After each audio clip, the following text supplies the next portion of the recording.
ሰዓቱ የመላበሉ ነው ተስፋሽ? አዎ ያሳሰባችሁ ያስጨነቃችሁ ነገር ካለ እስኪ እንመካከርበት ብለን ነበር። አንድ አድማጫችን ያሳሰበኝ ጉዳይ አለ ብላናለች። በቀጣይ ስልክ መስመርም አለች፣ ከሷ ጋር ቆይታ እናደርጋለን። ሄሎ ሄሎ፣ እንደምን አለሽ? እግዚአብሔር ይመስገን። እንዴት ናችሁ? ሰላም ነው። እንደምን አለሽ? ደህና ነሽ? ደህና ነኝ። መላበሉኝ ብለሽ ልከሽልን ነበረ። አዎ ልኬላችሁ ነበር። ቴክስት ማርገሽልን ነበረ። ረዘም ያለ ቴክስት ነው። ምንድን ነው የገጠመሽ ነገር? ያው የምወደው ልጅ ነበርና ሀሳባችን ሊስማማ አልቻለም። በብዙ ነገሮች እንጋጫለን እና በቃ ያን ነገር ላስተካክል ሞከርኩኝ፣ ግን ምንም አልቻልኩም እና የእናንተን እርዳታ ፈልጌ ነበር። ምንድን ነው የሚያጋጫችሁ ነገር? ምን ያክል ጊዜ ቆያችሁ በፍቅር? በፍቅር 6 ወር። 6 ወር ነው። እሺ ምንድን ነው የሚያጋጫችሁ ሀሳቡ? ያው እኔ ከቤተሰብ ጋር ነው የምኖረው እና ሁሌ ለመገናኘት አይመቸኝም። ማለት እሱ በፈለገው ሰዓት አካባቢያችንም ሩቅ ስለሆነ በቃ አይመቸኝም እና እሱ ደግሞ እንገናኝ ይላል። አንገናኝም ካልኩት ያጎርፋል። በቃ ባህሪዎቹ ምናምን ይቀያየራሉ እና ዌቲንግ ላይም ስገባ ምናምን ከማን ጋር ነው የምታወራው ምናምን ካልኩት አይነግረኝም። ብቻ በዛ እንጣላለን። በእርግጥ እኔም ከሌላ ወንዶች ጋር ማለት በቤስት ፍሬንድነት አወራ ነበርና በቃ እሱን ኮንፈርት አይሰጠኝም። በቃ ከማንም ጋር እንድታወራ አልፈልግም ሲል ታውቁኝ። በተቃናኒ ደግሞ አሁን እሱ ስደውል መስመር ተይዟል ይላል። እኔ ደግሞ ስለማይመቸኝ በቃ ማናወራበት ጊዜ ይበዛል እና በዛ ምክንያት በጣም የተጋጨን ነው ሆናላ። ተስፋ አስቆራጭ ደርሻለሁ። ተይዟል የሚለው ከቤስት ፍሬንዶችሽ ጋር እያወራሽ ነው? ያ ነበረ ነው እሱ በነበር ነው ትቻለሁ። እኔ ከማንም ጋር ማውራት ትቻለሁ። ግን ለሱ ስደውል ደግሞ ከማን ጋር እያወራህ ነው ስለው ከጓደኛዬ ጋር ምናምን ይለኛል። ግን አይመስለኝም። ምክንያቱም በማታ ከጓደኛ ጋር ለረጅም ሰዓት ልታወራ አትችልም። በጣም ለረጅም ሰዓት ነው የሚያወራው ነው። ለምሳሌ ምን ያህል ሰዓት? 1 ሰዓት 30 ደቂቃ ቢያንስ 30 ደቂቃ 40 ደቂቃ ምናምን ያወራል። ስንት ሰዓት ላይ ስትደውይለት? ማታ ወደ 1 ሰዓት ተኩል አካባቢ ላይ ምናምን 2 ሰዓት ላይ። ስንት አመትሽ ነው አንቺ አሁን? እኔ 19 አመትሽ ነው። እሱስ? እሱ 25 ነው መሰለኝ። 25። የመጀመሪያ ፍቅረኛሽ ነው? አይ አይደለም። ከስንት ጊዜ በፊት ጓደኛ ነበረሽ? ከ1 አመት በፊት ነበረኝ። ከሱ ጋርም ተጣልተን ነው። 18 አመቷ ልክ ስትሞላ ጓደኛሽ ወዲያው። እሺ እና አሁን 6 ወር ነው የቆያችሁት?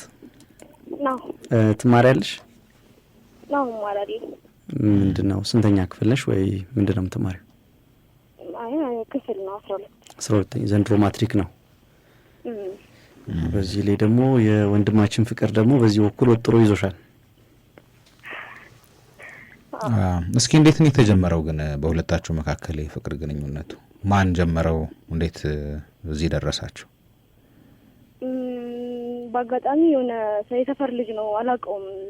እሱ ስልኬን ከየት እንዳገኘው ባላውቅም አልፎ ይደውል ነበረ እና የዛን ቀን አላነሳለትም። ግን የዛን ቀን 7 ጊዜ 8 ጊዜ ተደወለ ማለት ነው። እሺ እና ምንድነው ብዬ ስደውል ያነሳው ያው ጓደኛዬ ነበር። ማለት የሱ ስልክ አይደለም ግን ጓደኛው ስልክ እሱ ጋር ስለነበረ ስራ ላይ ነው ምናምን ነገር አለኝ። እሺ በቃ ምናምን ስለው በዛው አጋጣሚ እንተዋወቅ ብሎ ተዋወቅን። በቃ ከሳምንት በኋላ ምናምን መስቀል ያቀረበልኝ ተቀበልኩት። እና ተዋዳችሁ በደንብ ተግባብታችሁ ነው? አዎ። ይሄ የምትይው ነገር ባለፉት 6 ወራት የነበረ ባህሪ ነው ወይስ ከቅርብ ጊዜ የመጣ ነው? አይ በቅርብ ነው። ቢያንስ 1 ወር በፊት ምናምን። ከዛ በፊት እንደዚህ አይነት ነገር አልነበረም። ለምን ሊፈጠር ቻለ ወይም ይሄ ጉዳይ ለምን እንደዚህ ሊሆን ቻለ ብለሽ የጠየቅሽው ነገር የለም ራስሽን ወይም ያየሽው? በእርግጥ ያው እኔ አልደውልም ወይ አላገኘሁም ስለው ያው ብቻዬን እንዳይሰሙ ከሌላ ሰው ጋር እያወራ ይመስለኛል። ግን ተገቢ አይመስለኝም ያስባሉ። ያው ስልኩ ላይም የሴቶች ስሞች ምናምን ሴት ነገሮች አውቃለሁና ማናቸው ምናምን ነገር ስለው በራሳቸው ናቸው ስልኬን ተቀብለው ሴት ያደረጉት ምናምን ነገር ነው ያለው። ተገናኝታችሁ ለብቻችሁ ያሳለፋችሁበት ጊዜ አለ በአካል? ያው ቢያንስ 10 ጊዜ በላይ ምናምን ተገናኝተናል በ6 ወር ውስጥ። ያው ማለት ያው ትምህርት ቤት ምናምን አካባቢ ላይ ይመጣል እና ስፖርቱም እሰራለሁ እዛ አካባቢ ምናምን በመምጣት ያው ሰላም ብሎኝ ምናምን ተገናኛለን አልፏል። የፍቅር ግንኙነታችሁ ምን ያህል ስር ሰዷል ቢባል ምንድን ነው መልስሽ የሚሆነው? በጣም ስር ሰዶ ይመስለኛል። አሁን ትናንት ተደዋውላችኋል? ለምሳሌ ማታ አውርታችኋል? ትናንት መቼ አወራችሁ ለመጨረሻ ጊዜ? አሁን 7 ሰዓት ላይ አውርተን ነበር። በሰላም ነው ያወራችሁት? በሰላም ነበር ያወራነው። ግጭት የለም ዛሬ? ጠዋት ትንሽ ፈተናው ነበር። ምንድን ነው በተደጋጋሚ እንደዚህ የሚያጋጫችሁ ወይም የሚያነጋግራችሁ? በቃ ማለት ዌቲንግ ላይ ነው የምገባው እና ለምንድን ነው ለሰው ስልክ የምታወራው ነው ጥያቄ፣ ከማን ጋር ነው የምታወራው ነው። ደግሞ አንዳንዴ እያወራሁበትም አይደለም እየተደወለ ነበር ነው መስመር ተይዟል ያለሽ ይለኛል። ጓደኞቹን አታውቂያቸውም አንቺ? እኔ አንድ ጓደኛው ነው የማውቀው። አንድ ጓደኛው ነው የምታውቂው? ሌሎቹን አታውቂያቸውም? አላውቃቸውም። እሺ፣ አንደኛው አሁን ያልሽው ዌቲንግ የምትገቢበት ነው የሚያጨቃጭቃችሁ። ሁለተኛው ደግሞ እንገናኝ በሚለው ነው። አንቺ ለምንድን ነው መገናኘት ያልፈለግሽው? ቤተሰብ ልቀርቼ ሳይሆን ነው አይመቸኝም ነው። ራቅ ራቅ ያለ ቦታ ነው ያላችሁት? እሱ አዲስ አበባ ነው ያለው፣ እኔ ደግሞ ከአዲስ አበባ እወጣላለሁ። እንገናኝ ብሎሽ ያው ስትገናኙ እንዴት ነው ጊዜያችሁ የሚያልፈው? እስኪ ንገሪን። ምን ታደርጋላችሁ? ወክ እናደርጋለን ምናምን። ቁጭ ብለን ሻይ ቡና ምናምን እንላለን። ያ አንቺ የት ነው ያለሽው አንቺ? እኔ ወደ ሰበታ። አንቺ ያለሽበት አካባቢ ይመጣል? አዎ ይመጣል። እኮ እዛም ሲመጣ ልታገኙ አትችይም? አዎ አልችልም። በምችለው አቅም ሞክራለሁ። ሲመጣ ሳላገኘው ሄዶ አያርቅም። በቃ እንዳትመጣ እለዋለሁ። ካልተመቸኝ አትምጣ አላገኘህም። ያው ሳትፈልጊ ቀርተሽ ሳይሆን ስለማትችይ ነው። ስለማትችል ነው። እሱ ያው እየሰራ ነው ያለው። ተማሪ አይደለም አይደል? አይ ስራ ነው። ስራ ላይ ነው። አንቺ ተማሪ ነሽ? ስለዚህ በጣም አሁን ያስጨነቀሽ ጉዳይ በሱ በኩል ያለው ይሄ ባህሪው ነው። አንደኛ በተደጋጋሚ ትጨቃጨቃላችሁ፣ ስልክ ከሌላ ሰው ጋር ያወራል። ይሄን አላመንሽም። እሱ እንደሚልሽ ከጓደኞቼ ጋር ነው የሚለውን ነገር አላመንሽው አይደል? ሌላኛው ነገር ደግሞ ያስጨንቅሻል። እንገናኝ እያለ ያው ሁለቱም አሁን ያነሳሻቸው ነገሮች አንደኛው ዌቲንግ እየገባሽ ከጓደኞቼ ጋር ነኝ ብቻ በሚል ሁሌ ምላሽ ሊሆን አይችልም። የሆነ የሚያሳምን ግልጽነት ያስፈልገዋል። አሁን አንቺ የምትጠራጠሪያቸው ነገሮች አሉ፣ ስልኩ ላይ የሆነ የሴቶች ስም እንደዚህ አይነት ነገሮች አያሉ አልሽ። ለዚህ ነገሮችም በቂ ምላሽ ሊኖረው ይገባል። ትክክለኛ ወደ ፍቅር ህይወት ሲገባ አይደል? እንደዚህ አይነት ነገሮች አሁን ሲደወል አይ ከከሌ ጋር እያወራው ነው፣ ከሌን እያወራሁት ነው፣ በስራ ጉዳይ እያወራው ነው፣ በቂ ምላሽ ሊሆን ይችላል። አንዳንዴ ግን ሁሌ እንደዛ የሚሆን ሲሆን ስጠይቂው ብዙ ሊመልስልሽ የማይፈልግ ከሆነ ትንሽ ግልጽነት ይጎድለዋል ማለት ነው። ሁለተኛ ያነሳሻችሁ የምትጨቃጨቁበት ጉዳይ የመገናኘቱ ጉዳይ ነው። ያ በምትችይው ልታገኙ ትሞክሪያለሽ፣ እሱ ግን ያንን ሊረዳ አልቻለም። ምናልባት ስለሚወድሽም ሊሆን ይችላል በየጊዜው አንቺን ለማግኘት። በቃ ሁሌ የምንወደውን ሰው ቶሎ ቶሎ ማግኘት ልንፈልግ እንችላለን፣ ግን የምንወደውን ሰውን ደግሞ በቃ መረዳትም ደግሞ አንደኛው ነገር ነውና ያንንም ማድረግ የሚጠበቅበት ይመስለኛል። አሁን እነዚህ ሁለቱ ነገሮች ክፍተቶች የሚታዩት በግሌ እሱ ላይ ነው። ግልጽነቱንም ደግሞ በደንብ ሊኖረው ይገባል። ግልጽነት የሌለው ፍቅር ያው ብዙ አይጸናም ይባላል እና ስለዚህ አንቺ በሁለቱም ላይ አቋምሽን በግልጽ አስቀምጪ፣ ለዛ ደግሞ በቂ ምላሽ እንዲሰጥሽም አድርጊ። ያም አይሆን ከሆነ ግን ያው ከፊትሽ በጣም ትልቅ ጉዳይ አለ፣ የትምህርትሽ ጉዳይ። 12ኛ ክፍል ነሽ፣ የህይወትሽ ደግሞ ወሳኝ ምዕራፍ ላይ ነው ያለሽውና ለሱም ሳትዘናጊ እንድትቀጥይ ነው የምመክረው። እኔ ያው በማንኛውም ሁኔታ ያው ትምህርትሽ ጉዳይ ቅድሚያ ማግኘት አለበት። ዘንድሮ ያው 12ኛ ክፍል ከአንድ የህይወት ምዕራፍ ወደ ሌላ የህይወት ምዕራፍ ለመሸጋገር ጫፍ ላይ ያለሽበት እድሜ ነው፣ ጊዜ ነው፣ ያለሽበት ደረጃ ነው እና በማንኛውም ሁኔታ ውስጥ ቅድሚያ ልትሰጪው የሚገባው ጉዳይ የትምህርትሽ ጉዳይ ነው። እዚህ ላይ ትኩረት ማድረግ ያለብሽ ይመስለኛል። ከሚያሳስብሽ፣ ከሚያስጨንቅሽ፣ ከጥናትሽ፣ ከትምህርትሽ በሚያዘናጋሽ ነገር ራስሽን ብታቀቢ ጥሩ ነው ብዬ አስባለሁ እና ጥያቄ የሚሆኑብሽን ነገር መፈታት አለባቸው። በተለይ በፍቅር ግንኙነት ውስጥ መኖር ግዴታ ከሆነ በዚህ ጊዜ ጥያቄ የሚሆኑብሽ ነገሮች መፈታት አለባቸው። አንድ ምናልባት በጣም ግልጽ ያልሆነልኝ ነገር እና የሱ ምንድነው አቋሙ የሚለውን ግራ እንዲያጋባኝ ያደረገው ነገር አንቺን ማግኘት ይፈልጋል። የመጀመሪያው ነገር በጣም አንቺን ማግኘት ይፈልጋል። ሳይመችሽ ሲቀር ይደብረዋል ምናምን እና መሀል ላይም እንደው ዝም ብሎ በገደምዳሜው ልንጠይቅሽ ሞክረን በደንብ ያልተመለሰው ጉዳይ የጾታዊ ጥያቄ ያቀርባል።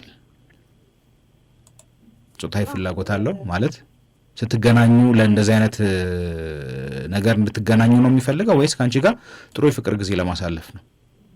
ማለት ተገናኝተን እንደዚህ አይነት ነገር ብቻ እንድናደርግ ነው የሚፈልገው። ያ ነገር ደግሞ አላ አይደለ ጤንነቴ ላይም ሌላ ነገር ሊፈጥርብኝ ይችላል በሚል ነው። አንድም በዛ ነው ላላገኘው የምሞክረው። ምክንያቱም እኛ እኮ ተሽኮርመን ዞር ጥያቄ እኮ ለመጠየቅ እንጂ ዋናው እኮ ቁልፉ እዛ ጋር ነበር። የት ወሰድሽን መሰለሽ ይሄንን ለመጠየቅ? ስለዚህ በእንደዚህ አይነት ነገር ግን አሳልፋችሁ አታውቁም ጊዜ? አይ እናውቃለን። ታውቃላችሁ፣ ካልጋ ወድቃችሁ ታውቃላችሁ። እሺ፣ ከዛስ አሁንም በየጊዜው ሲያገኝሽ ወደ እንደዚህ አይነት ቦታ እንድትሄዱ ነው የሚፈልገው? ብዬ አውቃለሁ። ለምንድን ነው ሌላ ጊዜ ልናሳልፈው ማንችለው ምናምን ነገር ስለ ማገኝሽ በስንት ጊዜ አንዴ ነው ምናምን ብቻ በቃ እሱን ላለማጣት እየሞከርኩኝ ፍላጎቱን ለማሳካት ነው እንጂ እኔ ፍላጎት አይደለም። እና እሱንም ልነግረው ፈልጌያለሁ። ቤተሰብ ላይ በጣም ያስፈራል እና ይሄን ነገር ቢፈጠር ደግሞ እኔ ከቤተሰብ ጋር ነው ያለሁት። አንደኛ ትምህርቴን መማር አለብኝ። በዚህ እንዲረዳኝ ነው የጠየኩት። ያ ነገር በቃ ዋናው ቁልፍ አሁን ያለው ቅድም ከነገርሽኝ ነገር ቅድም ማሳሳተችን እኮ አውና አንቺ ያለሽበት ድረስ መጥቶ ሻይ ቡና ብቻ ብሎ የሚመለስ ከሆነ ይወዳታል ብለህ ልታስብ ትችላለህ። አው ምልህ ተስፋታን ወህነና ከዚህ ብለህ ለቀክ እኮ በይወነት ተሽከረከርን ምን ያልተዋጠልኝ ነገር ነበርና አይ ሁለታችንም እኮ ሞከረን ለመጠየቅ። ዋናውን ቦምቡን ግን አፈንድተሽዋል። አሁን ቀጥል በል። ያጎትጉተናት ነው ምንድነው ትልቁ ነጥብ ያለው ምክንያቱም ሁለት ተቃራኒ ነገሮች መስለውን ስለነበር ነው። መጀመሪያ ሊያገኝሽ ይፈልጋል፣ ስለማያገኝሽ በጣም ይደብረዋል። በቃ በፍቅር ውስጥ ያለ ሰው የሚሰማው ስሜት አይነት ነው ብዬ ነው የተረዳሁት። ብለን የተረዳ ነው የመጀመሪያው። ሌላኛው ነገር ከሴቶች ጋር ግንኙነት ማለት ሌላ ግንኙነት እንዳለው ሊያስጠረጥሩ የሚችሉ ነገሮች አሉት በነገርሽ። ለምሳሌ ሴቶች ስልኮች አሉት፣ ረጅም ሰዓት ስልክ ያወራል። ያው ወንድ ጓደኛሞች እርስ በርስ ስልክ ስንደዋወል እንተዋወቃለን። ምንም በጣም ረጅም ወሬ የለም። በቃ ሰላም ነው። ጉዳይ ካለን ጉዳያችንን እናወራለን። ቻው ቻው። በጣም ከዛ ውጪ በአካል እንገናኝ ነው። ምናልባት የተለየ ነገር ካለ የሚወራ ነገር ሊሆን ይችላል። ከስንት ጊዜ አንዴ ነው ይሄ እንጂ በተደጋጋሚ ረጅም ሰዓት ወንድ ጓደኛው ጋር ስልክ ሊያወራ አይችልም። የመጀመሪያው ነገር ማለት በጣም ከዚህ ሪሌሽንሺፕ እንድትወጪ እንድታመልጪ የሚያመለክቱ በጣም ብዙ ቀይ መብራቶች አሉ። በቃ ማለት አንደኛ ትልቁ ትኩረት ቅድም እንዳልኩሽ ትምህርትሽ ላይ መሆን ያለበት ጊዜ ነው። ሁለተኛ አብሮሽ ያለው ሰው አንቺን የሚፈልግሽ በነገርሽን መሰረት ማለት ነው። ለጾታዊ ስሜት ብቻ ነው የሚመስለው። ከሌሎች ሰዎችም ጋር ግንኙነት እንዳለው የሚያስጠረጥሩ በጣም ብዙ ምክንያቶች አሉ፣ ብዙ ነገሮች አሉ። አንቺ በፍቅር ውስጥ ስለሆንሽ የጋረደሽ ነገሮች ናቸው እነዚህ ብዬ ነው ማምነውና በተቻለ መጠን ነገም ግንኙነታችሁ አብሮ ቢቀጥል፣ ምክንያቱም አንቺን የሚፈልግሽ ይሄ በህይወትሽ በጣም አስፈላጊው ጊዜ ላይ ኢሞሽናሊ ሰፖርት ሊያደርግሽ ሊደግፍሽ ሊያግዝሽ የሚገባው ትምህርትሽ ላይ ጥናትሽ ላይ ትኩረት እንድታደርጊ ነው እንጂ በተቻለ መጠን በቃ ባለው ጊዜ ሁሉ አንቺን አግኝቶ ደግሞ ይዞ ሮጦ ወደ አልጋ መውጣት የሚፈልግ ሰው ከሆነ ለአንቺ ወደፊት ህይወት የሚያስብ የሚጨነቅ አይመስለኝም። ፍቅሩ የወደደው አልጋውን ነው። እኔ ያው እንደ እህቴ ነው መክርሽ፣ ባለሙያ አይደለንም እንደነገርንሽ። ስለዚህ በተቻለ መጠን የተሻለ ነገ ከፊትሽ ይጠብቅሻል፣ የተሻለ የፍቅር ህይወት ደግሞ ይጠብቅሻል። ቺት እያደረገ ያለ ይመስላል ከሌሎች ሰዎች ጋር። አንቺ ትምህርትሽ ላይ ትኩረት የምታደርጊበትን ጊዜ እየተጨነቅሽበት እያሳለፍሽ ያለ ይመስላል። በተቻለ መጠን እንደው ትንሽ ህመም ሊኖረው ይችላል፣ ግን ህመሙን ዋጥ ቻለ አድርጎ ከእንደዚህ አይነት ሰው መራቅ ነው። ምክንያቱም ነገ ህይወት እንኳን ቢኖርሽ ከዚህ ሰው ጋር በአንቺ ላይ ላለመወስለቱ ምንም አይነት ዋስትና ማቅረብ አትችይም። እሺ፣ የህይወትሽ ደግሞ ዋናው ነገር ማሰብ ያለብሽ አሁን እንደ እህት እንደ ታናሽ እህቴ ብትሆኚ አብረን ብንሆን ሙሉ በሙሉ ከእንደዚህ አይነት የፍቅር ህይወት አስቆምሻለሁ። በጣም ስለምወድሽ ማለት ነው። ታናሽ እህቴን ስለምወዳት በህይወቷ መጥፎ ነገር እንዳያጋጥማት ስለማስብ። ስለዚህ የሚወድሽ ከሆነ በትምህርትሽ በምትፈልጊው ስሜትሽን መጠበቅ፣ የምንወደውን ሰው እንደዚህ አይነት ነገር ይደረጋል። አንቺ የህይወትሽ ወሳኝ ምዕራፍ ላይ ነው። ነገ እንዳይጸጽትሽ 12ኛ ክፍል ነሽ፣ ዘንድሮ ማትሪክ ይጠበቅብሻል። ከተበላሸብሽ ያው ታውቂዋለሽ፣ ህይወት ይቀጥላል። ግን የተሻለ ደግሞ በትምህርት ዓለም መግፋት የምትፈልጊ ከሆነ ደግሞ ወሳኝ ምዕራፍ ላይ ነው ያለሽው። ስለዚህ ቶሎ እያንደረደረ እንደዚህ ወደ አልጋ የሚወስድሽ ከሆነ አይወድሽም። በእርግጠኝነት ልነግርሽ የምንችለው ነገር አንቺ ብቻ እየወደድሽው ነውና ቆም አድርጊው፣ ለትምህርትሽ ትኩረት ስጪ። ይከብዳል፣ ግን መወሰን ደግሞ ይጠበቅብሻል። ያለሽ አማራጭ ይሄ ነው። ያለሽ አማራጭ ያበረታታኝ ያለው የሚለኝ ሰው ስላጣው ነው እንጂ አለንልሽ፣ እኛ ወንድሞችሽ ነን። እሺ፣ ትክክል እንዳልሆነ አውቃለሁ። ምክንያቱም በይሳት ላይ እንደዚህ አይነት ነገር ብቻ የምንፈልገው እኔ ወደኝ እንዳልሆነ አውቃለሁ። ግን ቃላዲ ካወቅሽ ታዲያ ለምን ቀጠልሽ? ስለምትወጂው እኮ ሸፈንሽለት ሁላ ምናምን ኃጢአቱን ለእኛ ራሱ ስትነግሪን ምንድን ነው የምታደርጉት ስትገናኙ ስንልሽ በቃ ሻይ ቡና እንላለን ምናምን ከዚህ እዛ ድረስ መጥቶ እና አሁን ይከብድሻል። አሁን ያልንሽን ነገር መወሰኑ ይከብዳል አይደል? አይ አይከብድም ማለት አንድ ሳምንት ያክል ጊዜ ያንን ነገር ባስታውሰው ነው እንጂ ከዛም በኋላ በትምህርት ሲጀምር አሁንም ትምህርት ላይ አላለ እስከ 9 ሰዓት ይሁን ተብሎ እየሆነ ነውና ያኔ ስትደውሉ ሳላነሳለት ትቀር ምናምን ይጮሃል። እኔ ክላስ ነበርኩኝ ያላየሁትም ጥናት ፕሮግራም ነበር ምናምን ስለው በቃ አይሰማኝም ማለት የሚፈልገው እሱን እንዳወራው ወይ ደግሞ እንድንገናኝ ነው። ለአንቺ ደግሞ የሚያስፈልገው አንደኛው ሊሰማሽ የሚችል አይደል፣ ስሜትሽን ሊረዳ የሚችል በትምህርት ላይ ሆነሽ ግልጽ ነው። ትምህርት ቤት ሆነሽ ልታነሻ አትችይም። ይሄ ቀላሉ ነገር ነው፣ ሰዎች ልንረዳው የምንችለው ነገር። ስለዚህ ይሄን ነገር እየተረዳሽ አይደለም፣ የሚፈልግሽ ለስሜት ነው። ስለዚህ ቆፍጠን በይ፣ ይደረስበታል ይሄ ነገር። የህይወትሽ ደግሞ ወሳኝ ምዕራፍ ላይ ነው ያለሽው። ብዙዎች እህቶቻችን በእንደዚህ አይነት ነገር ህይወታቸው ይበላሻል። ልጅ ይመጣል እንደዚህ እያለ ህይወት እየተበላሸ ይሄዳልና አንቺም እዛ ውስጥ እንዳትገቢ ውሳኔ ወስኝ። እሺ፣ አሁን እንግዲህ ከዚህ በፊትም አድርጌ የማላውቀው ነገር ነው ያደረኩት። ሐኪም ቤት ሄጄ ተመርምሬ ምናምን በጣም ከባድ። ምን አረግሽ? ተፈጥሮ ነበር ነው ሳይሆን ነው የፈራሁኝ ሲቀር ፔሪድ ነው እና ስጠይቀውም እሱ ዛሬ ነገ እመጣለሁ ዛሬ እመጣለሁ ይለኛል። እንሂድ ስለው መጣ። ታዲያ የቀረው አይ አልመጣም። እሱ ሳይመጣ ሲቀር በቃ ሐኪም ቤት ሄድኩኝ ነው መረመር ምን ነገር የለም ምናምን ሲል በቃ ከዛም በኋላ አይሆንም። ምክንያቱም እንደዚህ ነገር ቢፈጠር ከዚህም በኋላ መልሼ ሐኪም ቤት መሄድ አልፈልግም። ደግሞ በቃ ፍላጎቱም ልቅ ነገር ነው ይመስለኛል። ደግሞ ይሄ ብቻ አይደለም። ይሄ እንደውም ይሄኛው ብቻ አይደለም፣ የከፋው ደግሞ አለ አይደል? ህመምም በሽታም አለ።